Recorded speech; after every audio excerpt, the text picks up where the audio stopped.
Well, we're carrying on. So we're at 2.6, I guess, out of the 2.7 is the last of our multi-phase flow portions. And so we're talking about I guess I don't want to do that, the behavior for spilling of multi-component fluids in the subsurface that don't mix. We've talked about spilling them in fractured media. We've talked about spilling them in porous media. And we know something about what happens to them. If they're denser than water, they sink below the water table. That's a pain that it does that. So I guess it does that once in a while when Safari doesn't want to work. So I'll quit. And restart.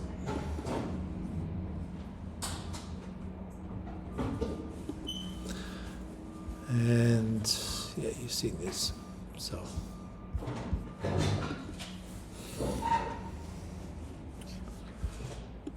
we've talked about the mechanism by which these fluids sink in the subsurface. Lighter than water ones get buoyed by the water table. Denser than water ones sink to the base.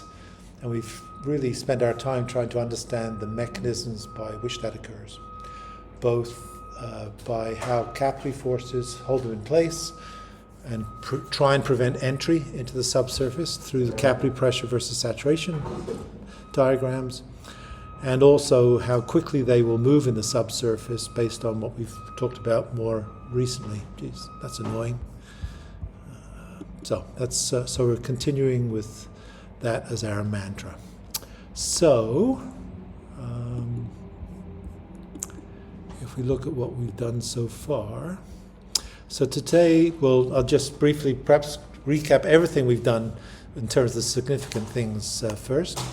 And then we'll talk in a more practical way about how these fluids, in the context of non-aqueous fluids, travel in the subsurface, and how we might find them, and how we might characterize them, etc. So that's our plan for today. So this is kind of what we've done so far. If I get rid of this. We've used this diagram a lot. We talk about how the architecture of these things ends up with a smeared column. These are DNAPLs in the top because they've gone below the groundwater table and been arrested at a capillary barrier. Depending on the architecture in the subsurface with these low permeability lenses, small pore lenses, you'll get lenses of the free product sitting on the top, and it will rest there, and their distribution is controlled somewhat by the capillary pressure distribution as you go down in depth.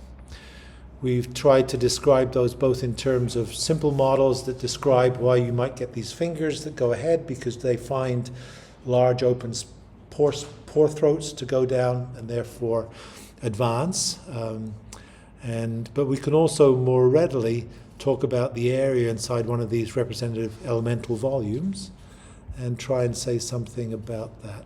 And that's the unifying theme in all of this is this diagram here. And both the concepts together, the early stage behavior and resistance to travel by capillary pressures is capillary pressure versus saturation diagram.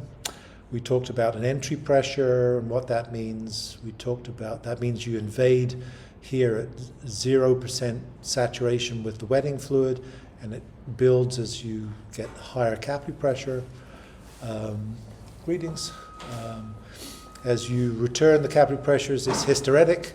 It defines two boundaries, which is the irreducible saturation of water, the amount of water you can't get out of the system. The irreducible saturation of the non-wetting fluid is if you re-saturate it with water, it's the amount of water non-wetting fluid you're left with in the system. And that this says what the equilibrium saturations are, but the rates at which it gets to that is controlled by relative permeabilities. And the relative permeability is just a multiplier that goes on ahead of the Darcy equation, Darcy's law, which is kind of proportional to saturation. If it's an X, it goes from top left to bottom right, etc. but isn't actually in real materials. It always looks in this form. Perhaps we don't characterize it very well, but certainly we can characterize it by an X form if we need to use it. And assignment 4 gets you to do that actually. And so that's something we'll get some practice with.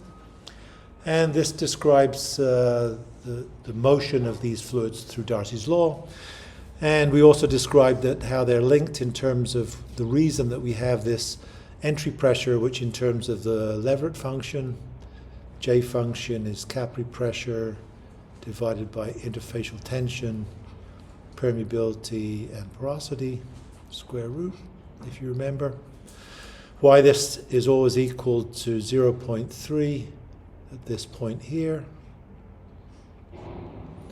And it's because we can the mechanisms by which fluid is transported in the subsurface, we can think as a capillary model, and the transmission of that capillary model is related to the diameter of those individual capillaries.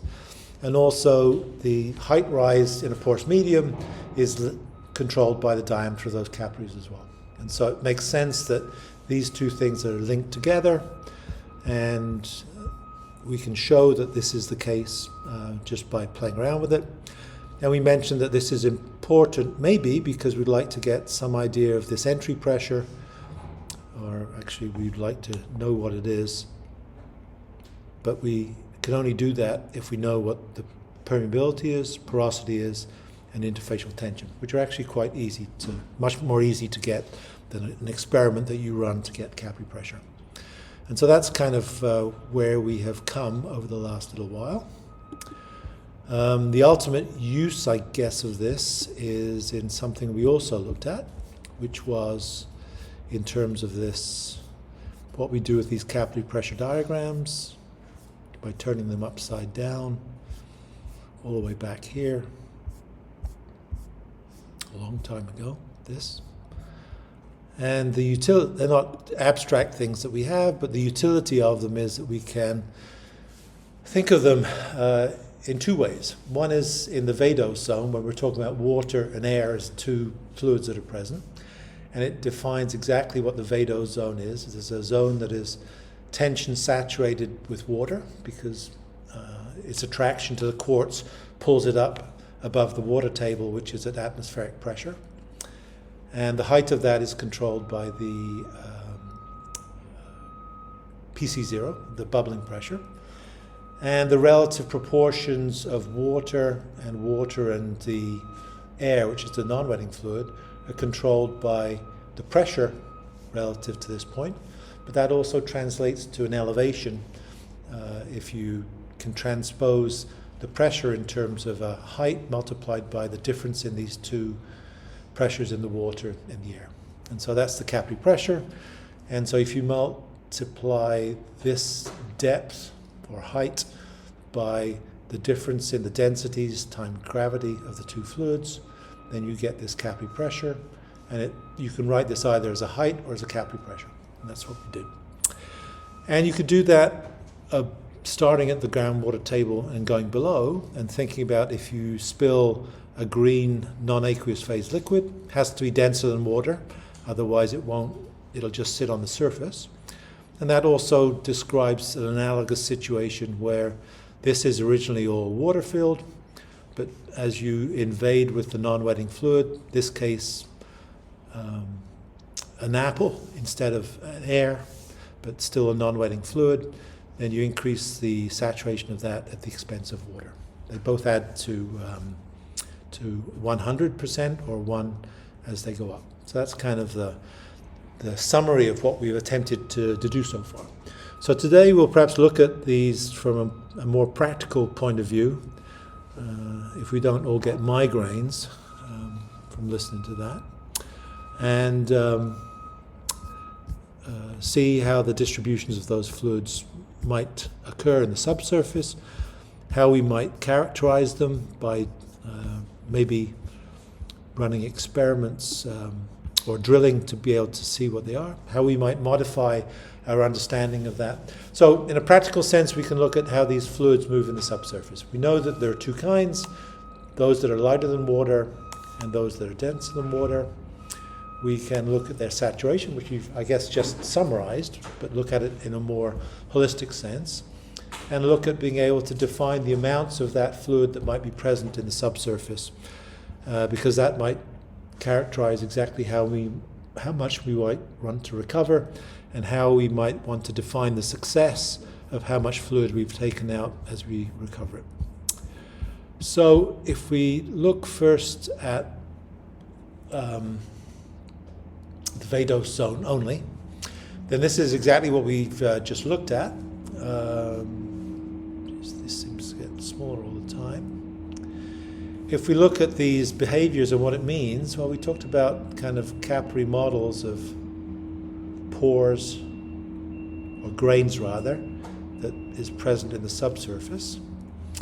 So I guess if we thought about this in terms of what this means, then probably easier to do this. This is essentially water-filled. So in this particular case, all of the space, is that a caterpillar that's moving outside our window? Don't know why I should care so much about this. So all the pore space here would be filled with water. Maybe you could imagine that you'd have a small amount of air present in some of the pores. The air would fit in the middle of the pores as a bubble and be completely surrounded by the wetting fluid, which is usually, if it's quartz, is usually water. And the converse of this is if you're up here,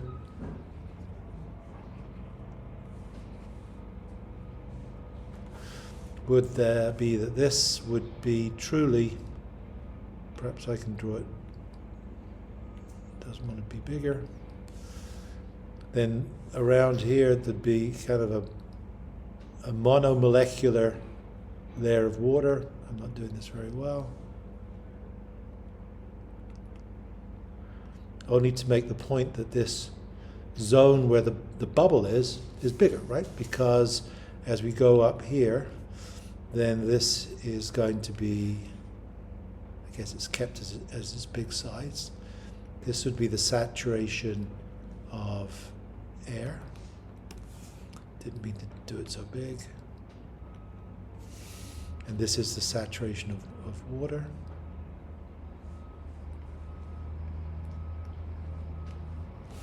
And all the way down here is the same. So it allows us to be able to define how the saturations change as you go up in the column. So air is the same as what we'd call our non-wetting fluid in this case, right? So that's what we have. We talked about this being funicular saturation.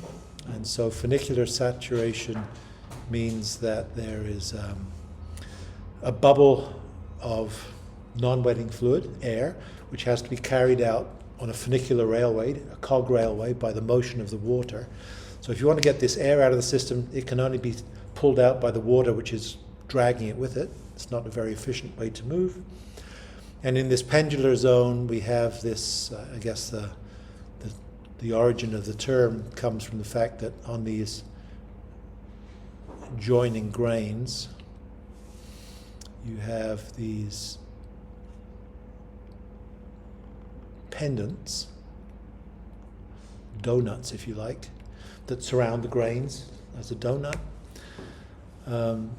And that defines a change in the saturation. So that's given by, I guess in this case, this would be a very big bubble in the middle of this, if I can join it. So the bubbles would be big. The grey is for bubbles, the blacks are for grains. So, you see. And so that's what we'd expect to see in the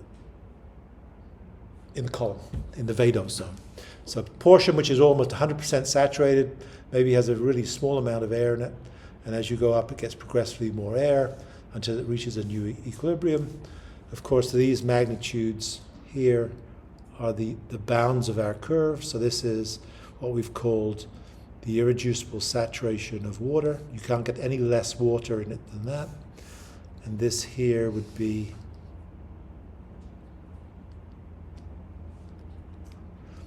the irreducible saturation of the non-wetting fluid. So, anyway, and so it really refers to this amount here, which is, I don't know, in this case it looks like it's 5%. And this looks like it maybe is 10% or less. Or a decimal, if you prefer to use decimal. So that's the deal. And so this is above the water table. By definition, the water table is at atmospheric pressure. It's just its definition. So as you go up in the column for this, if you're holding a height of fluid which is this high, if you're holding this amount of fluid, which is kind of what we would call H sub C, you can think about you just pulling it up by its bootstraps and holding it, and the force or pressure you have to apply to lift it up to that height is the negative pressure that you're supplying in this column, and that negative pressure goes up. So we've talked about that multiple times. So let's try and rationalize exactly how this looks if we, for instance, put in some LNAPL or DNAPL in at the top. So that's kind of what we're going to attempt to do today. And so that these come out of Feder. Did anyone buy Feder? I don't have a dog in that hunt, but anyone? No? Okay. Well, I suppose this might be copyright infringement since this is half of his book that's in here, but no complaints so far. So this is going back to exactly what we think this looks like. Maybe I should go to red. And so this is what the capillary pressure versus saturation curve looks like that we've just translated from above this. No different, right? Same form and written vertically. And so here is, this would be the capillary fringe up to here. This is tension saturated.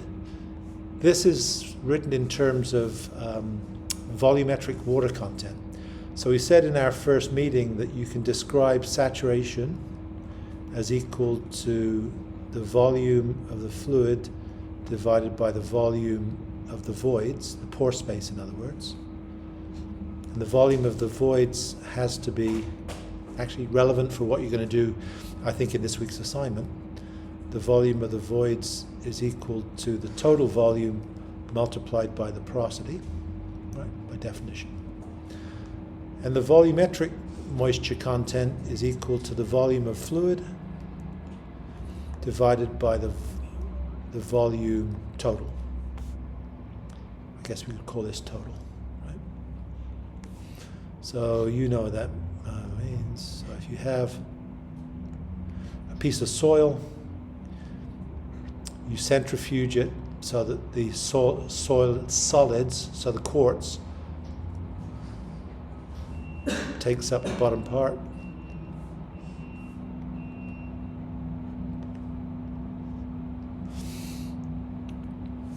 And the total amount is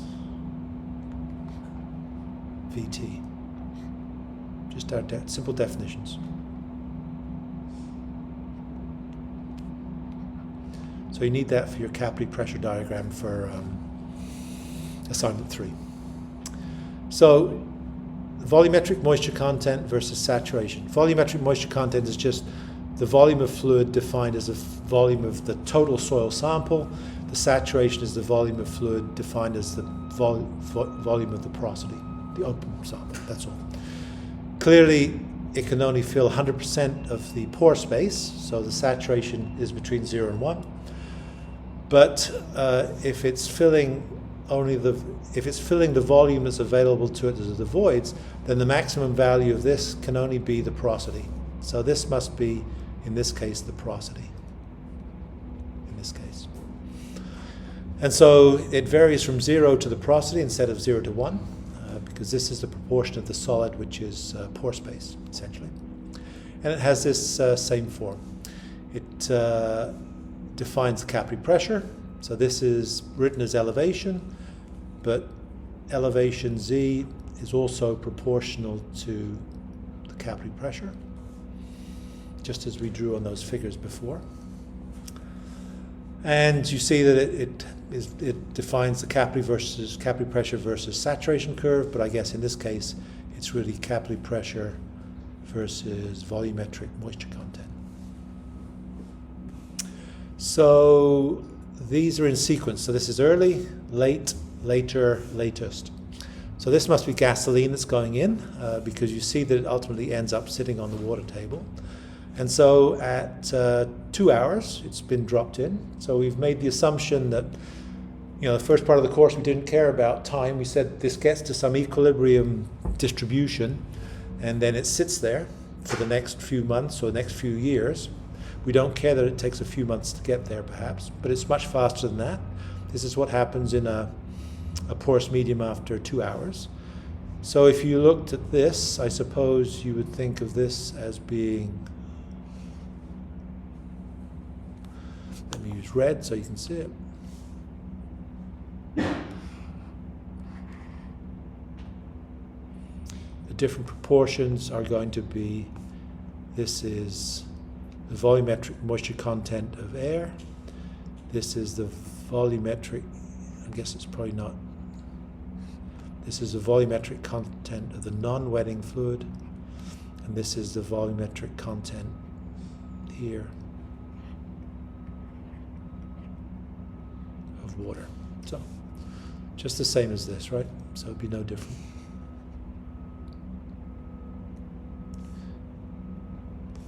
This is phi air, and this is phi W.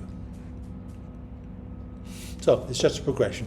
So you get this tongue of fluid going down. I guess there's a little bit in advance, maybe. This is done in the laboratory, so not in situ.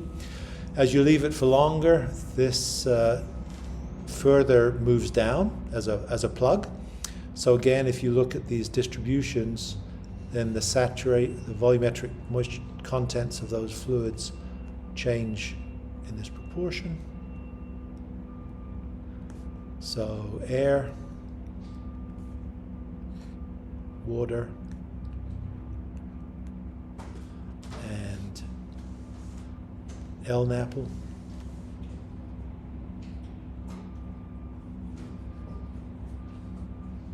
or non-wetting fluid. And as it keeps on going, you end up with this geometry. And so we know something about this geometry, because actually what I suppose we'd think about it, it would look like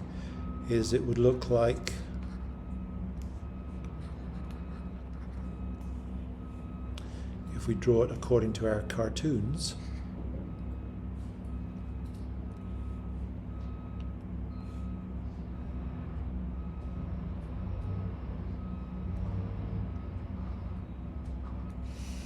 Oh, I've never done this before. This is a new one for me, but it's looking good. Don't you think that's great?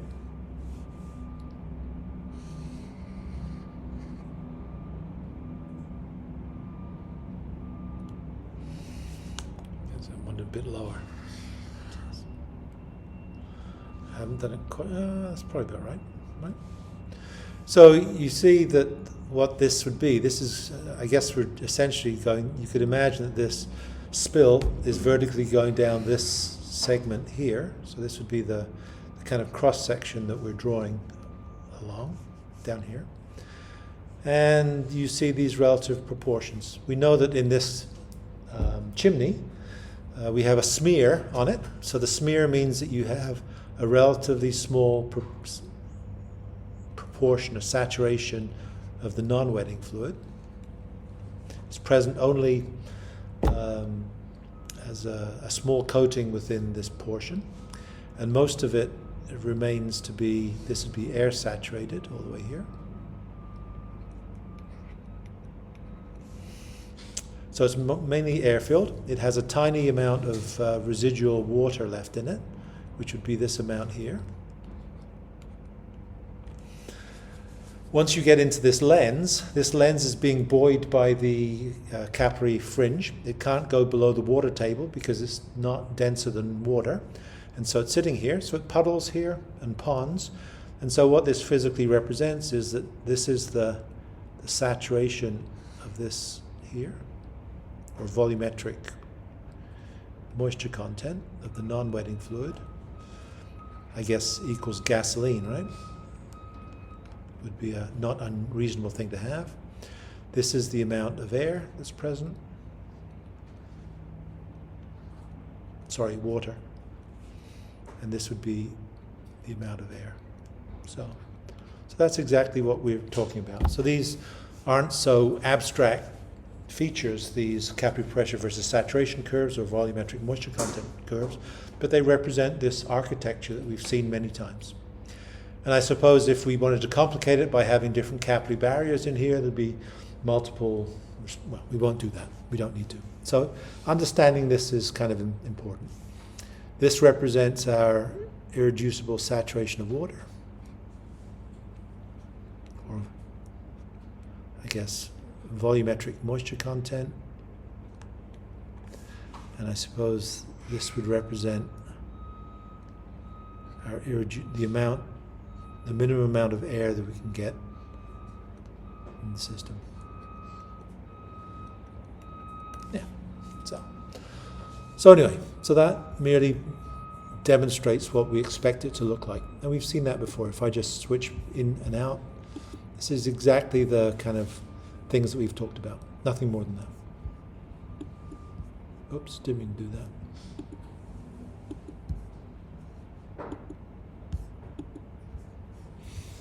So, yeah, and that explains that. So the other thing that we could do is we could also look at what the pressures would be in that system as you have this tongue of fluid that goes down from the surface to depth. And so you could imagine doing the same thought experiment. It's in a lab, so it's trying to represent this behavior. And so this again is the process. I guess it goes from the first to the second. Instead of going down and down, it goes from right to left, right to left. And so if we imagine what this capillary pressure figure would look like if we drew a section up it from this point onwards, we get the ordinates of this by looking at the pressures. So if it's in gauge pressure, relative to what we measure here, 0 is atmospheric pressure, then by definition, where the water table is, if you measured in this column the pressures at all these individual locations, 0 gauge pressure by definition represents the water table, which is here. As we go above this, we get progressively more negative pressures. These are the pressures in the water.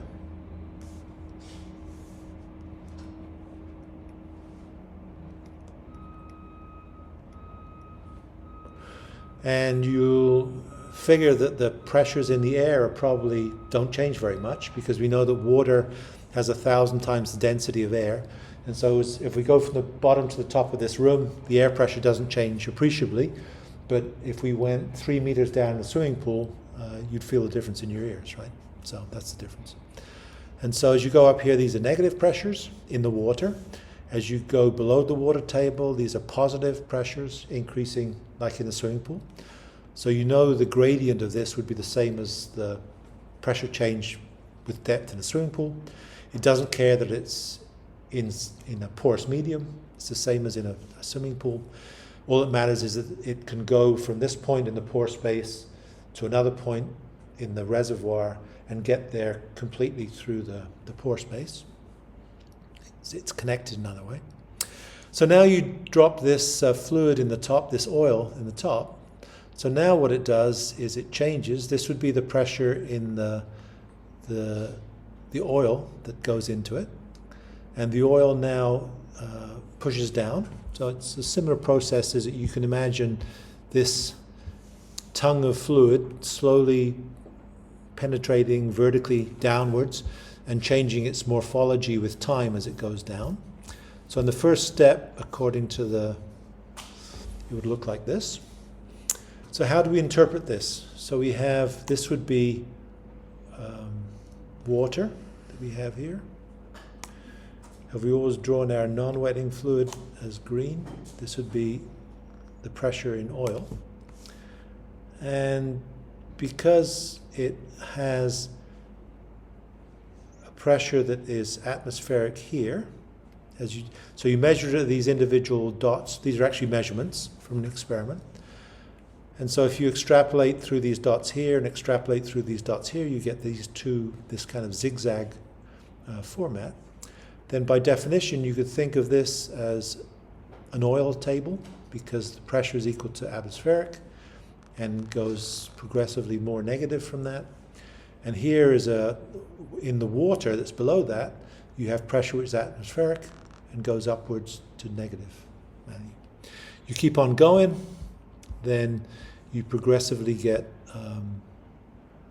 if you like, an oil table. I suppose you'd imagine that this here, if I do it in green for oil,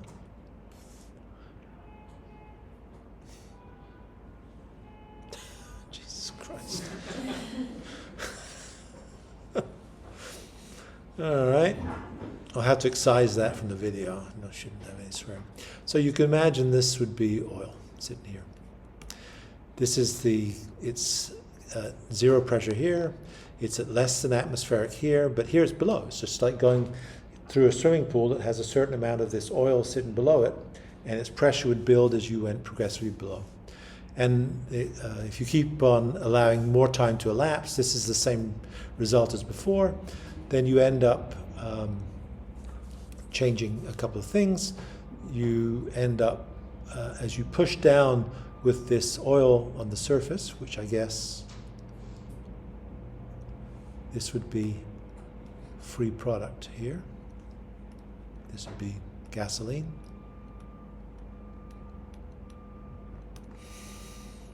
This would be a water table, I guess, by definition, right?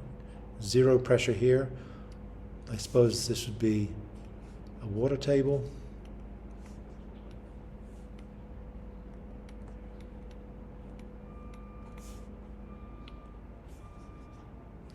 And this would be an oil table. Or equivalent. I did get an email from some consulting engineer who wrote a nice paper about how they think that rather than have an oil table and a water table, with an oil table being fully saturated with gasoline above the water table, that this is just a two-phase zone where you get mixed water and oil present between it. Probably semantics as to whether that's important or not, but this is the general process that's going on. The other thing that you notice here is that the location of where the water table used to be, in red, has actually moved up from this location to this location. Or I can't, yeah, it's moved up. And so now the water table has moved up. And so what has happened is that the gasoline compressing on the top has shifted the water table slightly upwards by making it saturate at a higher height, and therefore we have gasoline sitting on top of water. And so physically what that would look like, if we keep both on, if you draw a vertical section through here, or if you do it through here,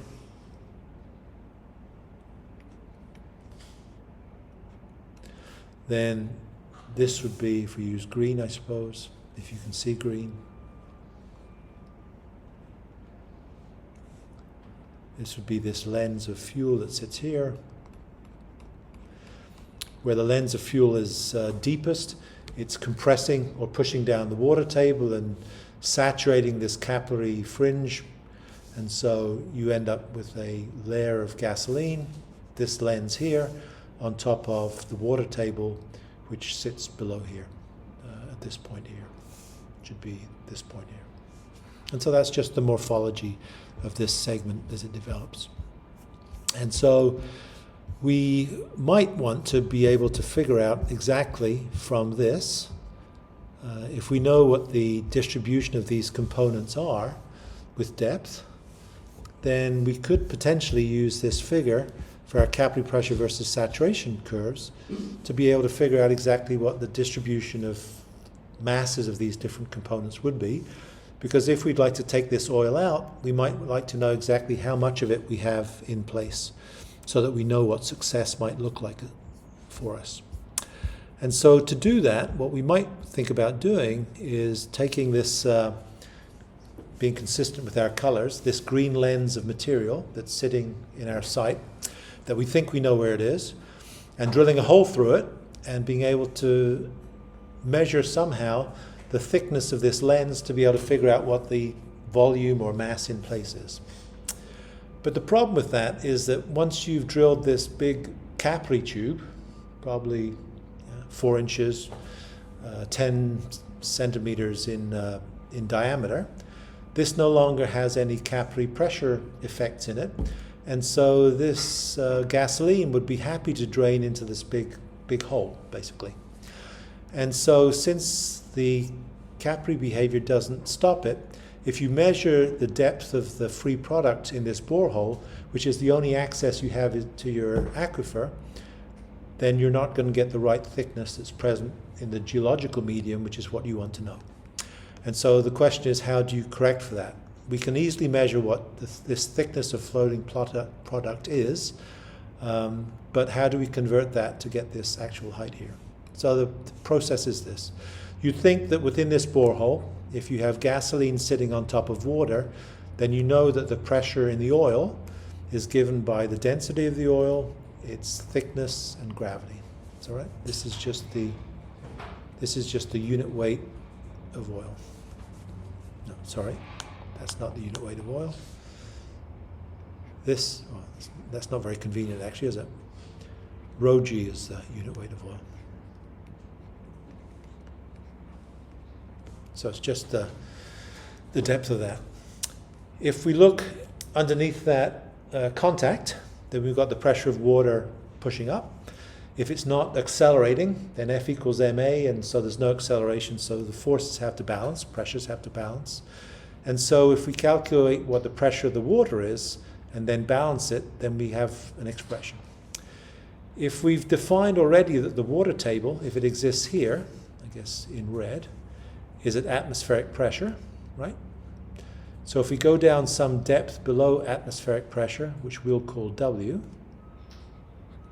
then the pressure should build up to PO if we go across into this well, and that pressure should be the unit weight of water times that height, W, times gravity.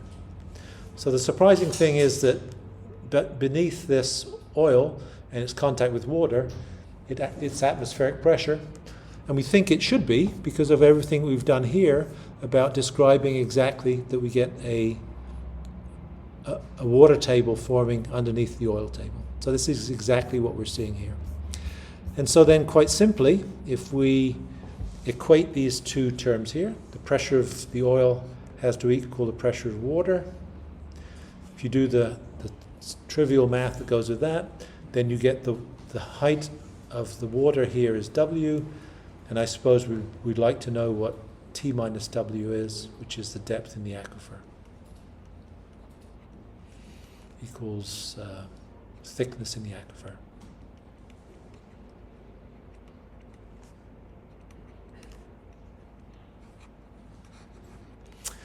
And so if we want to know exactly how much stuff we have in there, all we have to do is we measure the depth in the borehole somehow. We'll talk about that in a second. If we then know what that is, we can calculate what the depth of that is water, and if we subtract W from T, we get whatever the final thickness is. And so then if we want to use that, we know that the thickness will be equal to the difference between T minus W. If we know from that the volume of the pore space will be equal to the cross-sectional area of the aquifer in plan view, multiplied by that height, the thickness of the free product that's taking up the aquifer, and its porosity. So this would be the volume of the pore space. And if we want to figure out how much stuff is in the subsurface, we also know that from our capillary pressure versus saturation curves that would look like this. I guess it's drawn below. I don't have to draw it. but I will draw it, is that this is exactly what it would look like. I've drawn this backwards from before, but this would be the irreducible saturation of water. This would be the irreducible saturation of air. I'll answer questions if you want. No? Okay. And so if we know how much product is present, it's going to be equal to this full amount of saturation, right? Minus the irreducible saturation of air, of water rather. This is 100%. So this is 100%. This is the irreducible saturation of water, which is SW0.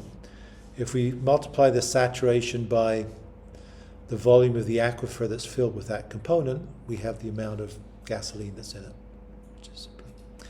If we want to calculate the volume that's recoverable, I guess this would be roughly equal to the area times the thickness minus the actual thickness of the free product, the porosity, and 1 minus the irreducible saturation of oil minus the irreducible saturation of the non-wetting fluid, right? So there's some proportion of the fluid that we won't be able to get out of this, and this would be this non-wetting saturation. In other words, the stuff that's smeared in there, which we'll never be able to get out because it's held in by capillary forces. So if you look on this diagram, the amount of the green stuff that you can get out is going to be 100%, the full width of the diagram, minus the amount that never gets filled up because you can't get the water out of it. You will always have water out of it. And if you want to, that's the amount that's in place. And if you want to recover it, this is the amount here of the green fluid, the oil, that you'll never remove. And so the amount that's recoverable would be this amount. So pretty simple calculation to get those. And it all relies on what we understand about capillary pressure versus saturation diagrams, which are really capillary pressure, which is height, versus saturation diagrams. So we can calculate something useful. So how do we, so that this requires then that we might know something about this height that we measure in place. And so why don't we take a break and look at that. Just found these today, which I thought were quite useful.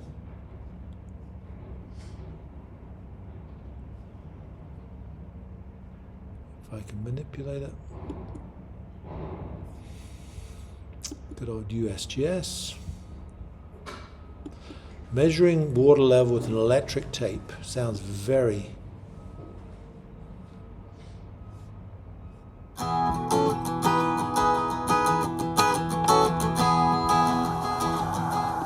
Have any of you worked for a company that measures water levels in situ? Yeah? Fine. So you've seen it. So I don't know which one's which in this. They're talking about all the methods. Hope they're talking about using...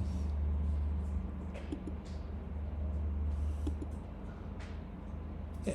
So you drop some instrument. Is it a spool? Oh, that's not the one I want to look at. So you measure with a tape that has a sensor on the bottom. I guess, I don't know how it works. Perhaps the sensor makes a noise when it hits water. Usually it's just 2 wires, basically connecting 2 wires. So I don't know. I guess that's measuring well depth, perhaps. Total well depth. Okay, it was. So we don't want to look at that. That's too pedestrian for us. Flowing well, airlift, water level. This one probably. Very natty music. Is it the same one? Hi, this video demonstrates methods for measuring water levels in wells. All right. So they got the thing.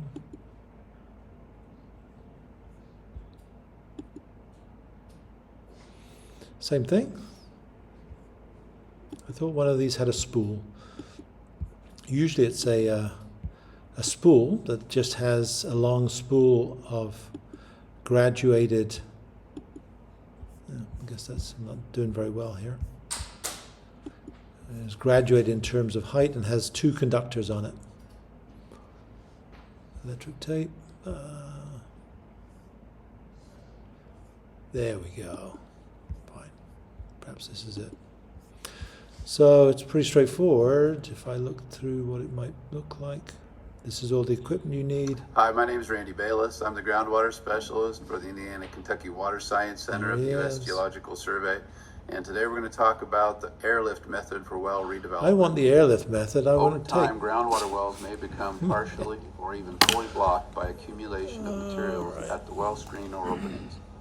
This blockage is typically the result of sediment, chemical or biological accumulation of materials, which may restrict the connectivity between a well. What do you think it's called? Water level spool? Yeah. Yeah, fine. So, don't know. Well, we won't see it in action. All it is a sensor with two wires coming out of it. The wires are apparent here. The sensor has usually an interior wire and an exterior housing. As soon as it hits water and the water makes a connection between the exterior housing and the central sensor, it allows a current to pass and a light comes on or a buzzer comes on to define the water. And so that's all. It's not rocket science, that's for sure. That's Baylor, yeah. So you can measure it just by dropping something down. The other thing that you can also use is, which they mentioned here, perhaps this will be better. This is a short description of the LNAPL flute system developed by Flexible Liner Underground Technologies. The LNAPL flute system was developed to detect pure product LNAPLs. So that tells you how you might find water level, but of course we need the thickness of free product that sits in the borehole. And so if you want to measure that, you can use sensors that differentially sense the different interfaces, or you can use marker fabrics to go down a hole, which are sensitive to what they go through and will record which portions of the height in the well are containing different fluids, because they have different reactions to the material that's coated, I presume, on this fabric that goes down the hole. It will make a stain on the color reactive liner. When the liner is inverted out of the hole, there it is, causing the liner to dilate against the whole wall. So you inflate it, I guess. If there is pure product present, it will make a stain on the color reactive liner. When the liner is inverted out of the hole, there it is, and laid out on the ground, you will be able to map the exact location and depth of the contamination with the tape measure. So that is our magnitude. Here are the 5 simple steps for Five installing. simple steps. That's our way of getting the magnitude of T that we had in our figures. This value here, pretty straightforwardly. All right, so that was more effort that we needed for that. You could also do it in much more sophisticated ways to do this, but this is also a kind of exposition of exactly what this behavior is. And just to show the same idea, this is this complete thickness, T, that we had before. But if you look in the soil column as to the distribution of these different components, then as you go down from the ground surface, if you've spilled in the aquifer, so this is in the well bore, this is the change in behavior in the well bore. If you look in the soil column, there'll be a portion of it which is water, which would be this, a portion which would be air, which would be this, and a portion which would be oil. And so probably we're interested mainly in the oil, which we had drawn as green. And I'm going to draw as green again, not very good green. How do I draw? This is a better green. Oh, I love it.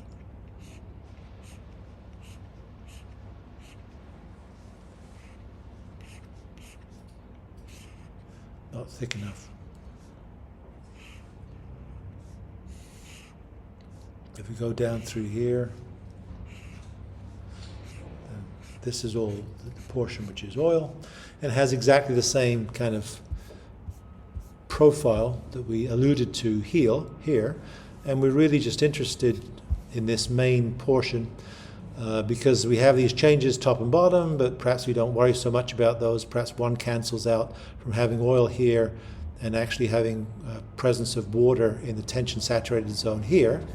They cancel out, and we can just take this overall height here, which I guess in this case would be this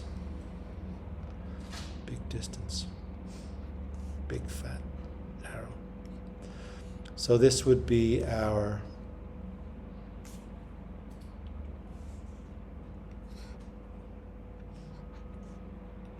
you can certainly see this. This is our W. This is our T. And this is our T minus W.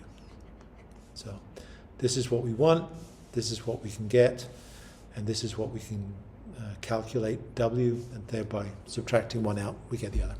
So nothing more than that. So pretty straightforward. What else? Blah, blah, blah, blah, blah. Yeah, very complicated way of calculating this. I guess the other practical thing that you could imagine going on is that if we have this architecture of our puddle of gasoline that's sitting on top of the water table, so this is our green, I guess, sitting right here.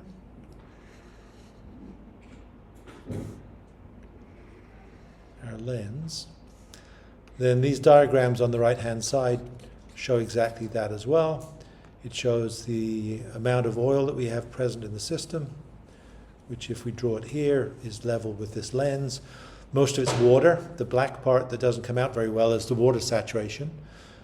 And if you imagine the water table dropping, then if this water table physically drops as summer arrives, then you could imagine that what would happen is that it would take this stuff that's sitting on the top, it'll allow it to just smear as it goes down through the system, and it would look like this. This would be this residual saturation. So in this particular case, in terms of the oil saturations, this is this is it here.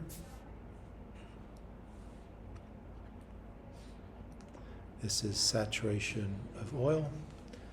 This is saturation of air. And water saturation is low. And so you've got this smear, which is mainly air with a smear of oil in it. You've got the puddle of oil sitting on the top. It's able to spread because as it goes down, maybe it spreads out further from one to the other. And now if the water table rebounds and pushes back up, then it would leave this down here as a smear of oil. And so as you look across from here, this would be a small saturation of what we had before. So you're left with this below the water table, which we'd have thought that you couldn't get, but of course you can if it is carried down with the water table as it drops. Because the capillary forces are so strong, they hold it in place, and even as the water resaturates that material as it goes up, as the water table is forced to rise, maybe in the wintertime with snowmelt or in the spring with snowmelt, then you're left with this zone which now is at the same residual saturation as it is in this kind of chimney that we have. And so the jeopardy of that is that here, you know that if, well, in this particular case, I guess the water table would be suggesting that it would travel in this direction, right?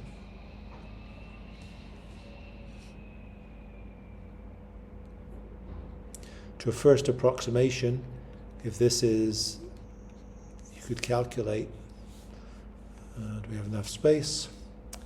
The Darcy velocity is equal to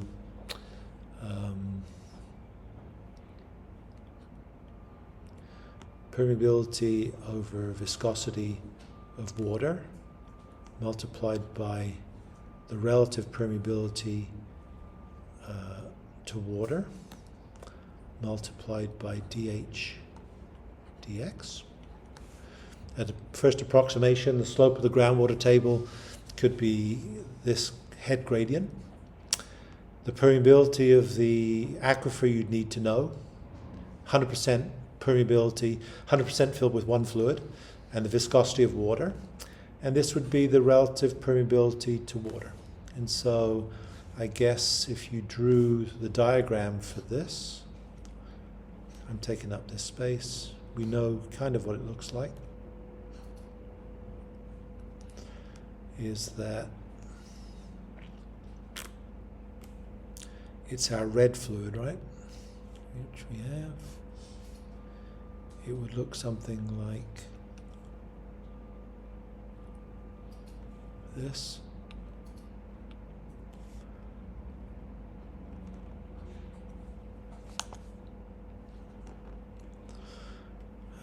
This, and I should label what these plots. So this is relative permeability. This is 1. This is 0. This is saturation of water. This is 0. This is 1. And so in this case, this would be, what would it be? It's going to be, the saturation of water in this is going to be 80%, right? It's resaturated, it's below the water table. Saturation of water is 80%. And so you get a value of Kr for the wetting phase, I don't know, is equal to 0.5. So if you wanted to calculate the Darcy velocity of the water flowing in here, so this would be the water, this would be permeability, viscosity of water, relative permeability to water, and hydraulic gradient, and that would give you the Darcy velocity. I guess if you wanted to calculate the advective velocity, that would equal the Darcy velocity divided by porosity. You've already used that calculation. And if you wanted to calculate the volumetric flow rate of the water, it would be equal to area times the Darcy velocity. So the area would, simply, if you idealize this problem as being flow in a tube, then this would be the area at the end of the tube. This would be the head gradient.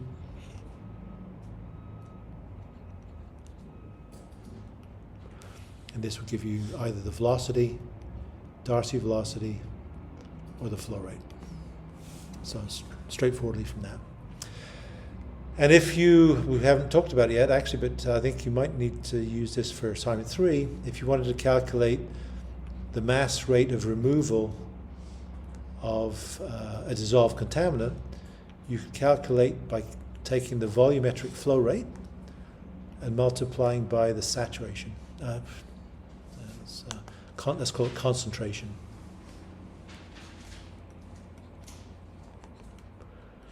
So if gasoline dissolves in water a few tens of parts per million, if you take that concentration of gasoline and multiply it by the volumetric flow rate, assuming that that water is completely carrying its maximum concentration of gasoline dissolved in it, then that would calculate the flux that it would carry away from this particular location. So that's a bit beyond what we need to do right now, but that's kind of the calculation sequence. So just in a pragmatic sense to see what these distributions would look like. So that's fine for fluids that are lighter than water. Obviously this has to be lighter than water to be carried down with the water table, then buoyed back up. We can do the same thing for DNAPLs and talk about what that would look like. And so DNAPLs will sink below the water table, and so they wouldn't be stopped by the water table, they just keep on going. And we could do something again to think about what the saturations would be with depth.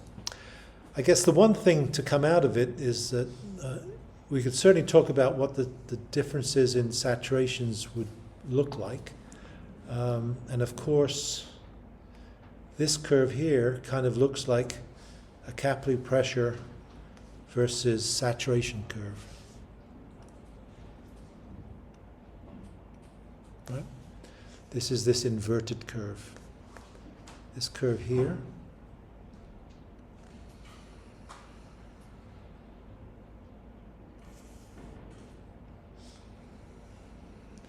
So it just looks a bit more complicated because we've got air in the system. But if you ignore the stuff above here, let's just completely forget about it. Then this water and oil saturation curves looks like this. This is a saturation of the non-wetting fluid. This is the saturation of water. As you increase capillary pressures, you go down deeper depths. Then you start getting a larger proportion, which is the saturation of the non-wetting fluid and the saturation of water. So one grows at the expense of the other. And so this creates kind of a problem, well, not a problem, but an interesting observation, is that if you do the same thought experiment as we had before with gasoline sitting on top of a water table, we said that the thickness in the aquifer was probably less than it appears in the well because it flows freely into the well. So if you look at the thickness in the well, you could think of how representative that depth in the well is of the thickness in the aquifer. So you could imagine the case if you had, if for example, you had here a capillary barrier,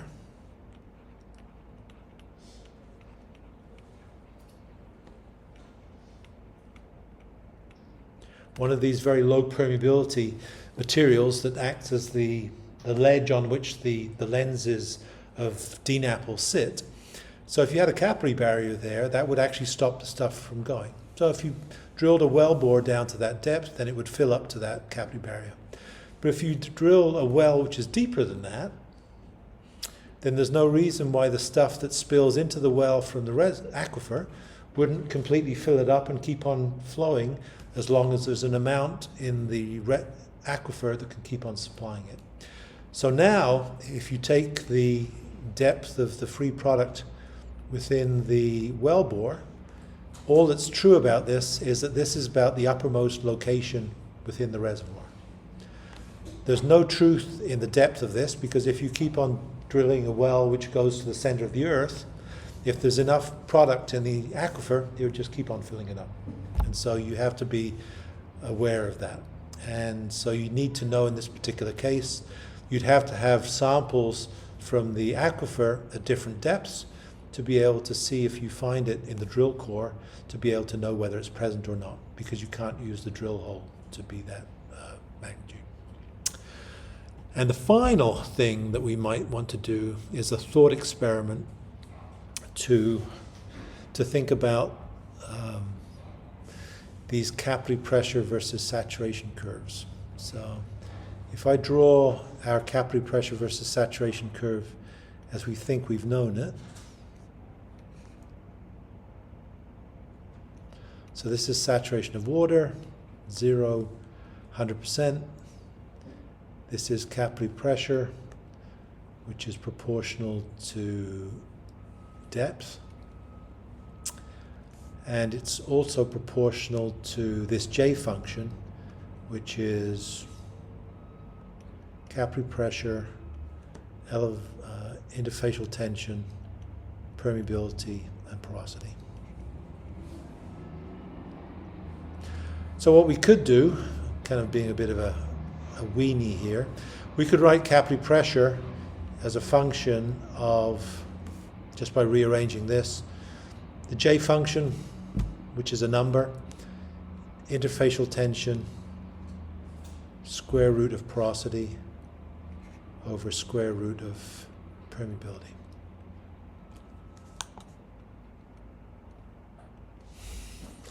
So as permeability gets lower, capillary pressure gets higher. So if you think about drawing the capillary pressure curve for two different materials, given by these two curves,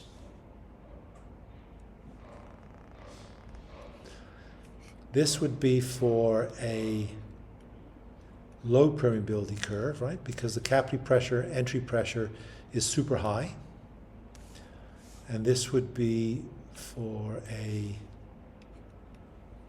low permeability curve. Sorry, opposite, high permeability. Right? Because the capillary pressure, entry pressure is low. So you can think of this as big open pores, small pores. And so if you invert that, which is what we have here, and if I do my colors correctly, then the curve for the low permeability material would look like this. This one here, in other words. And the curve for the high permeability material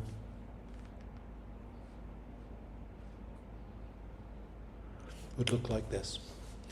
And so it's kind of a small effect. So this conditions what the distributions in saturation would be. So the high permeability one means it goes in easily.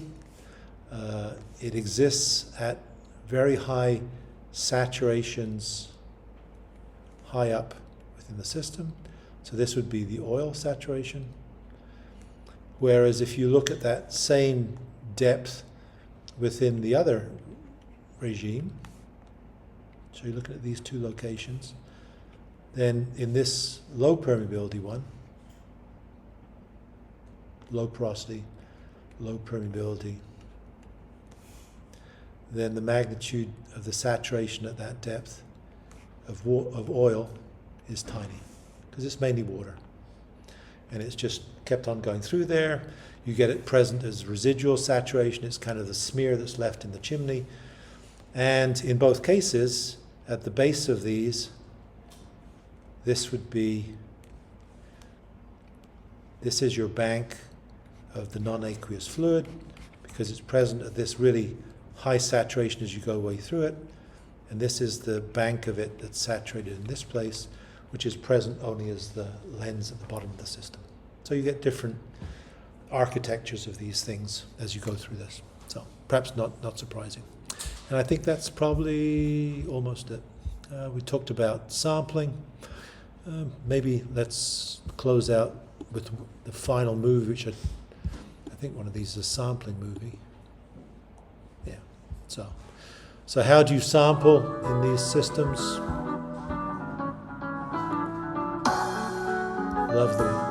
Love the music they have.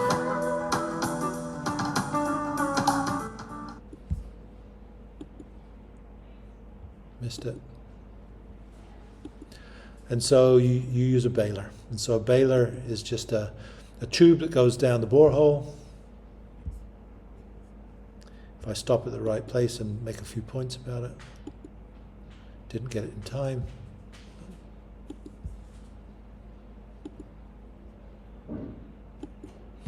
So all it is a piece of plexiglass tube on a line, not particularly high-tech either.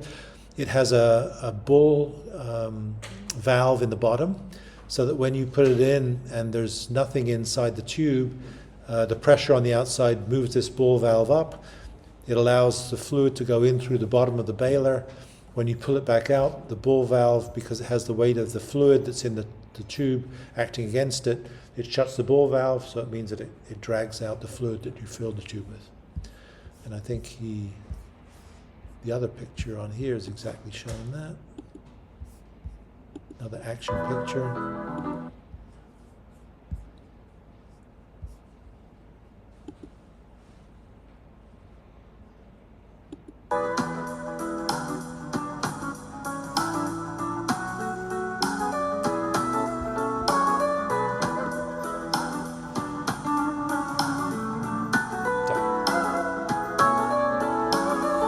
Not very instructive, I guess, with the music, because you can't hear it. So all it is this check valve that goes in it that allows flow only in one direction in. It's buoyant relative to the fluid that's around it, so the fluid pushes past it. And so just as you lower it down, it'll fill from the bottom, which is great for a DNAPL, right? Because it'll sample the free product if you want to take free product. And all he's doing is banging it up and down the bottom of this container so that you can actually pull out the fluid that comes out of it. So that's it. The end.